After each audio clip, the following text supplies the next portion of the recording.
नमस्कार, खबर दोपहर देख रहे हैं आप और न्यूज रूम से मैं हूं आप सबके साथ अनूप। नमस्कार, मैं हूं आपके साथ विभा उपाध्याय और बुलेटिन की शुरुआत इस वक्त बड़ी खबर के साथ। खबर दरभंगा पार्सल ब्लास्ट मामले से जुड़ी हुई, जिसमें सिकंदराबाद जीआरपी इंस्पेक्टर पर कार्रवाई की गई है। जी हां, इस बाबत ये बड़ी जानकारी सामने आती हुई, जिसमें जीआरपी सिकंदराबाद इंस्पेक्टर पर कार्रवाई इस वक्त होती हुई, जिसमें उनका तबादला कर दिया गया है। जीआरपी सिकंदराबाद के डीएसपी को तलब किया गया है।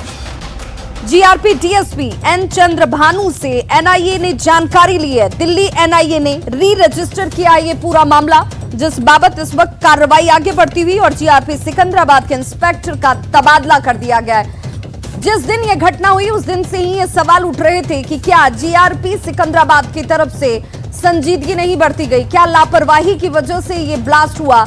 अगर जीआरपी ने यहां पर मुस्तैदी दिखाई होती तो ये यहां ब्लास्ट होने से पहले ही आइडेंटिफाई किया जा सकता था, लेकिन यहां लैप्सेस किए गए, लापरवाही बरती गई और इस वजह से दरभंगा में जो ब्लास्ट सामने आया, अब उसमें जांच आगे बढ़ती हुई। एनआईए इस पूरे प्रकरण को देखती हुई और इस बाबत अब दिल्ली में एनआईए ने री रजिस्टर किया इस पूरे मामले को। और सहयोगी संजय तिवारी हमारे साथ इस वक्त ज्यादा जानकारी के साथ फोन लाइन पर जुड़ गए हैदराबाद से। संजय, ये पहले दिन से सवाल उठ रहा था कि क्या जीआरपी सिकंदराबाद की तरफ से लैप्सेस किए गए, लापरवाही बरती गई और अब इस कार्रवाई के साथ ये साबित होता हुआ। जो इस पूरे मामले की जांच में जिस रफ्तार से एक्शन लिया जाना चाहिए था वो जरूर बहुत ढीला था, दोनों ही साइड से, दरभंगा जीआरपी की तरफ से भी और यहाँ सिकंदराबाद जीआरपी की तरफ से, तो वो उस तरह से तेजी से कार्रवाई नहीं हुई है। और जाहिर तौर पर मामले की गंभीरता को देखते हुए अब इस मामले की जांच जो है वो एनआईए ने अपने अंदर में ली है और वो इन्वेस्टिगेट करेगी। जो केमिकल पाया गया उसमें 2 तरह के केमिकल इस्तेमाल हुए, ये जानकारी मिली है और उनके मिलने से ये विस्फोट की जैसी स्थिति बनती है। इस पूरे मामले में अभी तक डेवलपमेंट विभाग में बता दूं कि 3 लोग जो हैं वो संदिग्धों को चिन्हित कर लिया गया है और उनको आइडेंटिफाई, उनके वेयर हाउस तलाशे जा रहे हैं, वो कहाँ पर है, कहाँ से ताल्लुक रखते हैं। और जैसे ही उसको उस मामले में अब चूंकि मामले को जांच एनआईए संजय चूंकि एक शख्स जो तेलंगाना में जिसे गिरफ्तार किया गया, एक संदिग्ध जिसकी गिरफ्तारी हुई है, ये संदिग्ध कौन है, कहां से इसका ताल्लुक है, क्या इसे लेकर कोई जानकारी सामने आ पाई है? फॉर्मल तौर पे अरेस्टिंग अभी तक नहीं हुई है। हिरासत में जो संदिग्ध हैं उनको हिरासत में लिया गया है, फॉर्मल तौर पे इनको अरेस्ट गिरफ्तारी नहीं दिखाई है अभी और ये पूछताछ चल रही है। 3 लोग इसमें टोटल चिन्हित हुए हैं और जिनको पकड़ने की कोशिश की जा रही है। जो टीम्स हैं वो इसमें लगी हुई हैं और अब एनआईए भी इसमें इन्वॉल्व हो रही है, तो छापे की। संजय, क्या ये वही तीनों शख्स हैं जिन्हें सीसीटीवी फुटेज में रिकॉग्नाइज किया गया था? जिन 6 लोगों को रिकॉग्नाइज किया था उनमें इन 3 लोगों के ऊपर शक गहरा है और उसके बाद इनसे अब जो आप बता रहे हैं कि इनफॉर्मली अभी इस वक्त पूछताछ हो रही है, क्या ये वही शख्स हैं? बिल्कुल बिल्कुल विवाह, ये जिनको सीसीटीवी से जो फुटेज देखने के बाद देखा गया, वो जो लोग वहाँ रेलवे स्टेशन तक आए थे, ये वही शख्स हैं और इनको जो है, इनको जैसे ही ये साबित होगा, ये पता चलेगा कि इनकी भूमिका जो है इस पूरे मामले में क्या है, तो इनको फॉर्मल तौर पे इनको अरेस्ट किया जाएगा। एनआईए की टीम भी इस मामले में छापेमारी की कार्रवाई में जुटने वाली है। अभी छापेमारी की कार्रवाई एनआईए की तरफ से कोई शुरू हो गई है कि नहीं, इसकी जानकारी हमको फिलहाल नहीं है, लेकिन जाहिर तौर पर एनआईए इसमें छापेमारी करेगी और लोगों को चिन्हित करेगी। मैं एक बात और बता दूं कि इस पूरे मामले में जो जीआरपी सिकंदराबाद के इंस्पेक्टर हैं उनका तबादला कर दिया गया है और इसके हालांकि बताया ये रूटीन तबादला जा रहा है, लेकिन जो हमें जानकारी है वो इस पूरे मामले को जिस तरह से उन्होंने ढुलमुल रवैया अपनाया, उस मामले पर लेकर उसकी गंभीरता को लेकर उनका तबादला कर दिया गया है। बिल्कुल, जो गंभीरता बरती जानी चाहिए थी प्रारंभिक तौर पर और इनिशियल स्टेज में, वो नहीं बरती गई, जिस बाबत की कार्रवाई की गई। बहुत बहुत शुक्रिया संजय तिवारी तमाम जानकारी के लिए। और इधर दरभंगा ब्लास्ट मामले में कार्रवाई तेज हो गई और 3 लोगों को अब तक गिरफ्तार किया गया। जी हां, इन 3 लोगों में से 2 ऐसे हैं जो यूपी के शामली से, जिनको यूपी एसटीएफ ने गिरफ्तार किया है। ये दोनों लोग पिता पुत्र बताए जा रहे हैं। इनसे फिलहाल पूछताछ की जा रही है। ज्यादा जानकारी दे रहे हमारे सहयोगी शाहनवाज राणा। यूपी एसटीएफ ने शामली से 2 संदिग्धों को गिरफ्तार किया है। शामली के कैराना से हाजी कासिम व कफील को गिरफ्तार किया गया है। बताया जा रहा है कि दोनों ही संदिग्ध दरभंगा पार्सल ब्लास्ट में आरोपी हैं और उनसे कैराना थाने में पूछताछ की जा रही है। यही वो कैराना का थाना है जहां पर उन दोनों संदिग्धों को रखा गया है। हाजी कासिम व कफील पिता पुत्र बताए जा रहे हैं और ये भी माना जा रहा है कि यह दोनों दरभंगा बिहार में जो पार्सल ब्लास्ट हुआ था उसके मुख्य आरोपी हैं। फिलहाल दोनों से यूपी एसटीएफ व स्थानीय पुलिस लगातार पूछताछ कर रही है और दरभंगा ब्लास्ट कांड के बारे में जानकारी जुटा रही है। हालांकि अभी ये कह पाना बहुत मुश्किल है कि उन लोगों का किन संगठन से जुड़ाव है या किस आतंकी संगठन से जुड़े हुए हैं। पुलिस हर पहलू से तलाश कर रही है और यही वो कैराना थाना है जहाँ पर बंद कमरे में कहीं गुप्त जगह पर दोनों संदिग्धों को रखा गया है और यूपी एसटीएफ व शामली पुलिस लगातार दोनों से पूछताछ कर रही है। लेकिन बड़ा सवाल ये है कि जिस तरह से कैराना लगातार शामली और यूपी सहित चर्चाओं में रहा है, तस्करी की बात की जाए, हथियार तस्करी की बात की जाए या कैराना पलायन मुद्दे की बात की जाए तो कैराना जराइम की दुनिया में पहले नंबर पर आता है। जिस तरह से दो संदिग्ध यहाँ पर गिरफ्तार किए गए हैं और पूछताछ की जा रही है तो कहीं ना कहीं दरभंगा पार्सल ब्लास्ट कांड के तार जुड़े हो सकते हैं। फिलहाल एसटीएफ लगातार जाँच कर रही है और जो स्थानीय पुलिस है वो भी लगातार पूछताछ कर रही है। शानवाज राणा, न्यूज़ 18 शामली। तो देखिए जांच का दायरा बढ़ता हुआ क्योंकि शक गहराता हुआ और ऐसे में इन लोगों को जल्द से जल्द गिरफ्त में लेना बेहद महत्वपूर्ण। अब तक इस पूरे दरभंगा पार्सल ब्लास्ट मामले में क्या कुछ हुआ है जरा वो भी जान लीजिए, क्योंकि तारीख दर तारीख ये समझना जरूरी है कि किस दिन ये घटना होती है। तो सबसे पहले 15 तारीख थी जिस दिन ये पूरा घटनाक्रम शुरू होता है, लेकिन 25 जून यानी कि आज क्या अपडेशन है। यूपी के शामली से 2 शख्स को गिरफ्तार किया गया है। ये दोनों शख्स रिश्ते में पिता पुत्र लगते हैं। इन दोनों से इस वक्त पूछताछ जो है वो कैराना में की जाती हुई। हाजी कासिम और कफील ये 2 शख्स जिन्हें पिता पुत्र बताया जा रहा है और इनकी गिरफ्तारी हुई है। कासिम का नंबर पार्सल के पैकेट पर जिसे सिकंदराबाद से दरभंगा भेजा गया था उस पर लिखा गया था और उसके बाद इन दोनों की गिरफ्तारी के बाद इनसे गहन पूछताछ इस वक्त कैराना में होती हुई तेलंगाना एटीएस ने संदिग्ध को गिरफ्तार किया है, जिससे वहां तेलंगाना में भी पूछताछ हो रही है।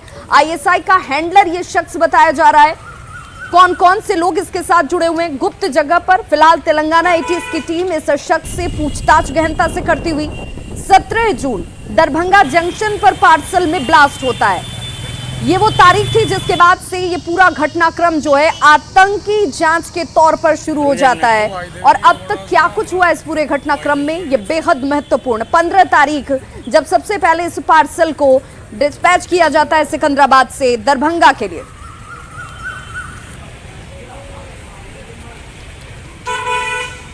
तो आज क्या कुछ हो रहा है इस पूरे घटनाक्रम में, तो देखिए कैराना में इस वक्त दिन 2 शख्सों से पूछताछ हो रही है। वो पिता पुत्र हैं। कासिम का नंबर जिस शख्स से पूछताछ हो रही है उसका नंबर पार्सल पर लिखा गया था और उस शख्स से और साथ ही उसके बेटे से भी इस वक्त पूछताछ कैराना में होती हुई। और बात विकास की, बिहार सरकार के विकास के दावों की करते हैं। मुंगेर की एक तस्वीर हम आपको दिखाएंगे और आपको बताएंगे कि कैसे यहां विकास के दावे खोखले साबित हो रहे हैं। यहां पुल बनाना था लेकिन सड़क पर नहीं, पुल खेतों में बन गया और बस्ती को भुला दिया गया। और जब बरसात आती है तो ये बस्ती टापू में तब्दील हो जाता है। विकास के नाम पर लूट, 43 लाख रुपए की बंदरबांट, मुंह चिढ़ाती योजना। विकास के नाम पर पैसों की कैसे लूट होती है देखना है तो मुंगेर के बरियारपुर प्रखंड के मुरला मुसहरी से बेहतर कोई और जगह नहीं मिलेगी। सरकारी पैसों की किस कदर बंदरबांट यहाँ हुई है इसकी बयानगी पेश कर रहा है ये पुल। साल 2019 में 43 लाख की लागत से इस पुल का निर्माण कराया गया था ताकि महादलित बस्ती में रहने वाले 65 घर के लोगों को पानी की परेशानी ना झेलनी पड़े। लेकिन 2 साल बाद भी परेशानी जस की तस है, क्योंकि पुल का मुंह गांव की तरफ नहीं बल्कि खेतों की तरफ खुलता है। तो पुल जैसे स्टॉपेज जैसे ठेकेदार करी हमरा सब मूर्ख टोला से मूर्ख कोई नहीं ब्लॉक आरो मुंगेर खड़गपुर कहीं नहीं जावा पारे छे, नहीं जानकारी छी। हमें सब जे उर्दू इंग्लिश पढ़ाई को काम करी के यहाँ से चली गए। तो पुल के कोई फायदा मिलले? पुल के कोई फायदा नहीं है, पुल उल्टा के पुलटा बनाए दिल के। अच्छा, कोई फायदा नहीं है पुल से। ठीक है, गांव जाने में पानी में हेल के जाना पड़ता है। हाँ, खाली पुल बना के ऐसे कर दिया। हाँ, बस पुल बना के छोड़ दिया है। इसके बाद इधर कोई रास्ते नहीं है गांव जाने। गांव तक जाने के लिए पुल के कई अप्रोच पथ भी नहीं बनाया गया है। ग्रामीण बरसात के दिनों में छाती तक पानी हेलने को मजबूर होते हैं। मुरला मुसहरी गांव से सटे बरसाती नदी की वजह से बरसात के दिनों में ये गांव टापू में तब्दील हो जाता है। बीमार अस्पताल तक नहीं पहुंच पाते। बीमारी हो जाता है तो नहीं जा पाते हैं, झेल करके जाता है पानी में कैसे करके। ये तो पुल तो बना हुआ है, कोई फायदा नहीं है इसको बनाने से कम सटा देता तो फायदा रहता। तो कहाँ पे कैसे बन गया पुल? आया ठेकेदार खगड़िया के था, यहीं तक बना लिया अपने बना के चल। रोड बनेबे न करके पानी में हेल के जेबे कर तो फायदा की होले पुल बनेला। 2019 में तत्कालीन आरजेडी विधायक विजय कुमार विजय ने लूट के इस पुल का उद्घाटन किया था और तभी ग्रामीणों ने शिकायत की थी, लेकिन कोई कार्रवाई नहीं हुई। हालांकि अब बीजेपी विधायक प्रणव कुमार ने मामले पर संज्ञान लिया है। जो भी काम किया है उसमें हमको अनियमितता दिखाई पड़ता है और जो ग्रामीण कार्य विभाग से हुआ है वो कहीं से वो लोगों के सड़क सुविधा के लिए नहीं बनाए गए, वो ठेकेदार के सुविधाओं के लिए बना था। बरसाती नदी से बाढ़ के दिनों में मुरला मुसहरी गांव टापू ना बने, इसके लिए पुल का निर्माण हुआ था।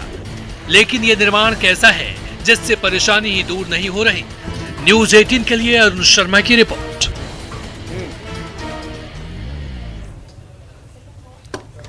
और अब आपको भागलपुर की तस्वीर दिखाते हैं, जहां पर लोगों की परेशानी बढ़ी हुई है। परेशानी बढ़ने के पीछे की वजह यह है कि इंग्लिश गांव में कटाव जो है वो बेहद तेजी से होता हुआ और लोगों को अब इस बात का डर सता रहा है कि कहीं इस कटाव की वजह से NH 80 अगर कट गई तो इनका संपर्क दूसरे तमाम मुख्य जगहों से खत्म हो जाएगा। और ऐसे में ये लोगों को डर सताता हुआ तस्वीरें आपके सामने हैं, जहां के सबौर प्रखंड स्थित इंग्लिश गांव में देखिए कटाव किस कदर तेजी से होता हुआ।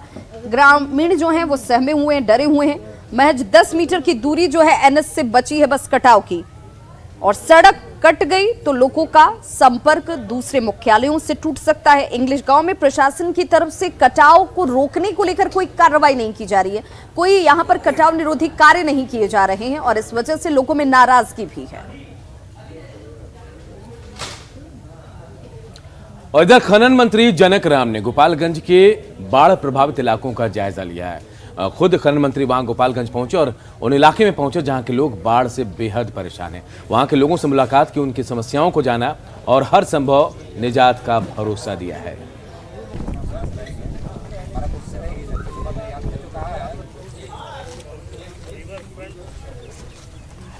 बरौली विधानसभा, ये दोनों विधानसभा का जहां जहां मेजर पार्ट है बाढ़ का, वो हम मुझे देखना है और देख करके और समस्त अधिकारियों से भी जानकारी ले रहे हैं। तो देखिए, हर साल लाखों रुपए खर्च किए जाते हैं ताकि नदियों का कटाव जो है उससे रोका जा सके, लोगों को इस कटाव से परेशानी न हो। लेकिन सवाल ये उठता है कि आखिर ये लाखों खर्च होते कहाँ हैं? अगर ये सही जगह पर खर्च होते तो कटाव की ऐसी तस्वीरें और इस वजह से विस्थापन का दंश झेलते लोगों की समस्या सामने नहीं होती। भ्रष्टाचार की बांध देखिए आपको नजर आ रही होगी, जो 2 साल पहले बनाया गया था लोगों को सहूलियत देने के लिए बांध के तौर पर, लेकिन अब वो बांध टूट चुकी है। लोगों के घरों तक, खेत खलिहानों तक पानी घुसा हुआ है और अब ग्रामीण ये सवाल उठा रहे हैं कि आप लाखों खर्च करते हैं लेकिन वो खर्च कहाँ हो रही है, इसकी जानकारी देने वाला कोई नहीं है। कटाव इसी तरह से होता जा रहा है, घर पानी में विलीन हो रहे हैं। पठान टोली में हालात का जायजा लिया हमारे पूर्णिया संवाददाता कुमार प्रवीण ने। मैं अभी मौजूद हूँ अमौर प्रखंड के पठान टोली में और आप देख सकते हैं कि ये दास नदी है और दास नदी पे ये बस्ती के बगल में नदी पे फ्लड फाइटिंग का काम हुआ है। 2 साल पहले ये काम हुआ और काम होने के कुछ दिन के बाद ही ये ध्वस्त हो गया है। हमारे साथ यहाँ के कुछ स्थानीय नागरिक भी हैं, आइए इनसे बात करते हैं कि क्या स्थिति है इस गाँव की। क्या नाम हुआ आपका? मेरा मोहम्मद अमीन हुआ। कौन सा जगह? घर पठान टोली है। अच्छा, ये फ्लड फाइटिंग कब हुआ था? 2 साल पहले हुआ था, तो उसी 2 महीने के बाद फिर भ्रष्ट हो गया और हम लोग कटार में बहुत परेशान हैं। हम लोग डर लगता है, नहीं तो घर में घुस जाता है, अंगना में घुस जाता है पानी जा करके। अच्छा, बहुत परेशानी है, कटा हुआ है बांध, हम लोग को पुल में रह नहीं सकते हैं। पुल पे आके रहते हैं जी। ये जो काम हुआ है कटाव वाला, इससे कोई प्रभाव पड़ रहा है? कोई प्रभाव कोई फायदा नहीं, कोई फायदा नहीं है। कोई फायदा नहीं है। नहीं क्या हालत है यहाँ के? यहाँ का हालत ऐसा दयनीय है कि यहाँ के लोगों को ये पुल अगर नहीं बनता तो ये गांव के आधे लोग जो है पानी में बह जाता। ये पुल ही इन लोगों के बहुत बड़ा एक सहारा बन गया है। बाढ़ के पानी अभी आप देख रहे हैं, नदी भर रही है। इसी के वजह से लोगों का बुरी हाल है कि पलायन कर रहा है, गाड़ी में सामान उमान लद करके यहाँ से अमोर भाग रहे हैं। बहुत बुरा स्थिति है लोगों को। पुल एकमात्र सहारा बना हुआ है। इस पुल में बसने वालों को भी सरकार ने आज तक शुद्ध पानी पीने के एक ट्यूबवेल नहीं दिया। अच्छा, ये जो कटाव निरोधक काम हुआ इसका क्या असर दिख रहा है? ये असर नहीं हो पा रहा है, क्योंकि काम ढंग से होता तो असर होता। काम करने के कुछ दिन बाद, 2-4 महीना बाद ही वो देख रहे ही रहे। अब हालात दो ध्वस्त हो गया जो आज तक उसको ठेकेदार देखा नहीं। हमको लग रहा है लगभग 30-40 लाख की लागत से कटाव निरोधक काम हुआ, लेकिन वो कोई फायदा मंद नहीं बना आज तक न कोई। मेरा नाम मोहम्मद जैनुल हुआ। तो ये यहाँ के स्थानीय लोग हैं और इन लोगों का साफ कहना है कि ये जो कटाव निरोधक काम हुआ है ये एक तरह से खाना पूर्ति हुआ है। इसके बावजूद भी नदी कटाव हो रहा है और लोग हमेशा जब भी बारिश का मौसम होता है, बाढ़ सैलाब आती है इस इलाके में, तो लोग दहशत में रहते हैं और लोग पलायन करने के लिए मजबूर हैं। कुमार प्रवीण, न्यूज़ 18, पूर्णिया। और अब बात उस सरकारी क्वार्टर की जिसे बनाया तो जा रहा था डॉक्टरों के रहने के लिए, लेकिन यहां पे आसपास के लोगों ने मवेशियों को बांधना शुरू कर दिया। जी हां, न्यूज़ 18 ने इस खबर को प्रमुखता से दिखाया। सासाराम से खबर आई जहां सदर अस्पताल परिसर में करोड़ों की लागत से डॉक्टरों के लिए क्वार्टर का निर्माण किया जा रहा था, लेकिन यहां आसपास के लोगों ने मवेशियों को बांधना शुरू कर दिया। जब न्यूज़ 18 ने खबर को दिखाया तो उसके बाद प्रशासन ने संज्ञान लिया। मौके पर जाकर यहां से इसे खाली करवाया गया है। शासन के द्वारा इसको संज्ञान लिया गया है। क्योंकि हमारे हॉस्पिटल में अभी MCH उसी एरिया में बन रहा है, तो जो MCH बन रहा है तो जो संवेदक होंगे वो या तो उनके द्वारा या तो किसी और के द्वारा बाउंड्री करा के और उसको कंप्लीट कराया जाएगा और उसको कार्य में लाया जाएगा। तो एक उसका प्रथम चरण ये हुआ कि वो जगह खाली हुआ है। और अब देखिए कैसे लोग अपने काबिलियत से, अपनी मेहनत से कामयाबी के मुकाम को हासिल कर रहे हैं। जी हाँ, आपको एक ऐसी बेटी से हम मिलवाने जा रहे हैं जिसने नक्सल प्रभावित क्षेत्र में रहते हुए, जहां पर सिर्फ गोलियों की आवाज़ सुनाई देती है, जहां इस गोली की आवाज़ की तड़तड़ाहट से लोग डरे सहमे रहते हैं, वहां की बेटी ने दारोगा की परीक्षा में सफलता हासिल की है। डुमरिया प्रखंड की बेटी सुमंती कुमारी, जिनको आप तस्वीरों में देख रहे होंगे, उन्होंने दारोगा की परीक्षा पास की है। उनका चयन दारोगा के पद पर हुआ है। और इस गांव की अगर पृष्ठभूमि की बात की जाए तो इस गांव गया का ये नक्सल प्रभावित क्षेत्र है, जहां पर लोग दिन में भी डर के साए में जीते थे। उस गांव में अब शिक्षा की अलग जगह है। बच्चियां पढ़ रही हैं, पढ़कर आगे बढ़ रही हैं। और उसकी ये तस्वीर है सुमंती कुमारी, जिस मिसाल पेश करती हुई सुमंती ने अपनी सफलता के लिए शिक्षक और बिहार के मुख्यमंत्री नीतीश कुमार को धन्यवाद दिया है। पढ़ाई के दौरान, तैयारी के दौरान बहुत तरह तरह की समस्या आती है, लेकिन आपको इस समस्या से मतलब लड़ना होगा अपने आप में। सरकार बहुत बड़ा योगदान है, क्योंकि उन्होंने साइकिल दिया हम लोग को, तो हम वही साइकिल से हमने यहाँ तक पहुँची है। कोरोना के खिलाफ जंग में केरल और जम्मू कश्मीर दूसरे राज्यों के लिए रोल मॉडल बन गया और इसे देखते हुए बॉम्बे हाई कोर्ट ने केंद्र सरकार को आदेश दिया कि घर घर टीकाकरण अभियान चलाया जाए और इस पर जोर दिया जाए। और देखिए, अब यह कहा जा रहा है कि अगर ऐसा होगा तो रोकथाम लग जाएगी कोरोना पर। कोर्ट ने यह भी कहा कि अगर जम्मू कश्मीर और केरल जैसे राज्य ऐसा कर सकते हैं तो बाकी राज्य क्यों नहीं कर सकते।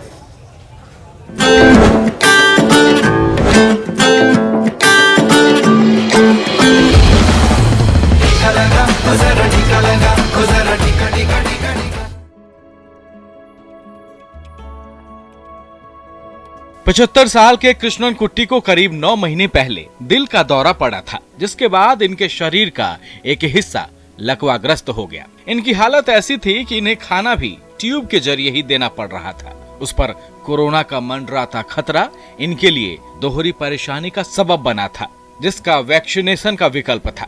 लेकिन इस हालात में इनकी बुजुर्ग पत्नी इन्हें टीकाकरण के लिए कैंप ले जाने में असमर्थ थीं। लेकिन जल्द ही इनकी परेशानी का हल निकल गया। स्वास्थ्य विभाग की टीम ने घर आकर इन्हें टीका दिया। स्वास्थ्य विभाग की टीम ने इन्हें घर आकर टीका लगाया। मैं इन्हें वैक्सीनेशन कैंप तक नहीं ले जा सकती थी। केरल स्वास्थ्य विभाग के मुताबिक प्रदेश में करीब 2,25,000 ऐसे रोगी हैं जो अपने घरों से बाहर नहीं निकल सकते। इनमें से लगभग 32,500 का टीकाकरण किया जा चुका है, जबकि बाकी बचे रोगियों का टीकाकरण आने वाले दिनों में कर दिया जाएगा। 95 साल के बुजुर्ग कृष्णा पिल्लई को ही लीजिए। इस उम्र में टीकाकरण के लिए कतार में खड़ा होना इनके लिए बेहद कठिन था, लेकिन जब स्वास्थ्य टीम ने इन्हें घर आकर टीका दिया तो ये खुश हो गए। वैक्सीन लेने के लिए कतार में खड़ा होना मुश्किल था। ये वास्तव में काबिले तारीफ है कि वे मुझे टीका लगाने के लिए घर आए।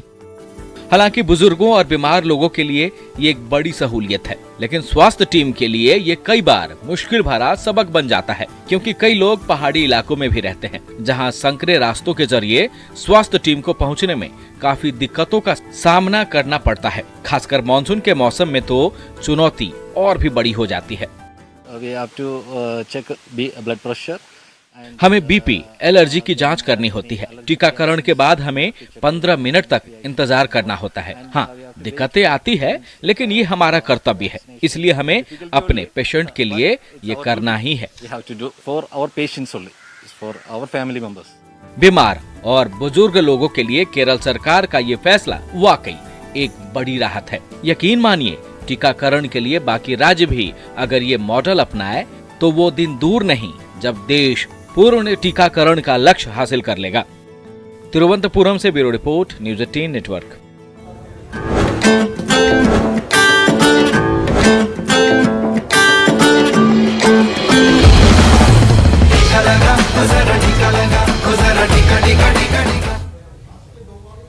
और अगली खबर बगहा से, जहां पर वाल्मीकि नगर के संगम पर त्रिवेणी के दौरान पूर्णिमा के मौके पर महाआरती का आयोजन किया गया। और इस महाआरती की तस्वीरें बेहद भव्य हैं, क्योंकि यहाँ पर ये आस्था से जुड़ा हुआ विषय है और ये बताया जाता है। देखिए तस्वीरें आपके सामने हैं, जहाँ पर त्रिवेणी संगम पर महाआरती का आयोजन किया गया है।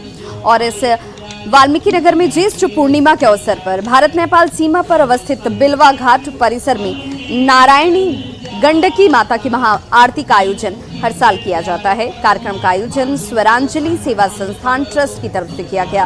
कार्यक्रम में संस्था के संस्थापक और चर्चित अभिनेता टी आनंद, मुख्य अतिथि डॉक्टर नीर बहादुर शाही मौजूद रहे। दीन दुखी से प्यार करो मां, बांझिन को संतान कवर दो, सबका जीवन बेहतर कर दो। अंधा आंखें पा जाता है, लंगड़ा चलकर दिखलाता है, तेरी शरण जो आए पुजारी, मिट जाती उसकी लाचारी, सब संकट पल में टल जाता। और गुमला की 3 बेटियां दिल्ली में बिकने से बच गई। पुलिस की सक्रियता के बाद रांची के रेलवे स्टेशन से इन्हें बरामद किया गया। इस दौरान ओडिशा का जो मानव तस्कर मंटू दास, उसे भी गिरफ्तार किया गया है। संदिग्ध हालत में इनको देखने के बाद इनसे पूछताछ की गई थी स्टेशन पर। तब पता चला कि इन्हें प्लेसमेंट एजेंसी के पास बेचने के लिए दिल्ली ले जाया जा रहा है। मुक्त कराए जाने के बाद तीनों को गुमला ले जाया गया। पुलिस की पूछताछ के बाद तीनों को CWC को सौंप दिया गया। बताया जा रहा है कि तस्कर तीनों लड़कियों को 20-20 हजार रुपए में बेचने की फिराक में था। मिला दुर्भाग्य से ये 3 बच्चियां जो है गुमला की नाबालिग बच्चियां, एक आदमी जो है उड़ीसा का है, पैसे से वो मानव तस्करी का ही काम करता है, जिसका अच्छा खासा नेटवर्क बना हुआ है दिल्ली में, और लोगों के कहने पर बच्चियों को काम में लगाता है। इन लोगों को बेला फसला के ले जाया जा रहा था स्टेशन में। हमारा टीम है वहाँ पे RPF का, जिनसे हम लोग हमेशा समझ से बैठा करके अपना काम करते हैं। तो उनको सूचित किया गया, जिसके बाद फिर सारे बच्चों को नियुक्त करके रखा गया संरक्षण में। तो खबरों का सिलसिला लगातार जारी है। आप देखते रहिए न्यूज़ 18 बिहार झारखंड।